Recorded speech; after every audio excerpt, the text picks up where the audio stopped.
তো সকালে ঘুম থেকে উঠে কিছু মানুষ নিজেকে আয়নায় দেখে ভাবে একটু মোটা হলে ভালো হতো। তো এই ভিডিওটা তাদের জন্য। আজ আমি তোমাদের বলবো যে ওয়েট বাড়াবে কিভাবে। তো দেখো, ওয়েট বাড়ানো মানে ফ্যাট হওয়া না।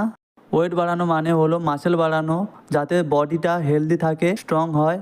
তো দেখো, ওয়েট গেইন করতে গেলে বেশি বেশি খাওয়া লাগবে এবং ভালো ভালো, মানে তুমি যে ক্যালোরি পার ডে জ্বালিয়ে দাও তার থেকে প্রতিদিন 500 থেকে 700 ক্যালোরি বেশি খাওয়া দরকার। ওয়েট বাড়াবে, কিন্তু প্রথম কন্ডিশন হলো রোজ তোমাকে 5 থেকে 7 বার খাওয়া লাগবে।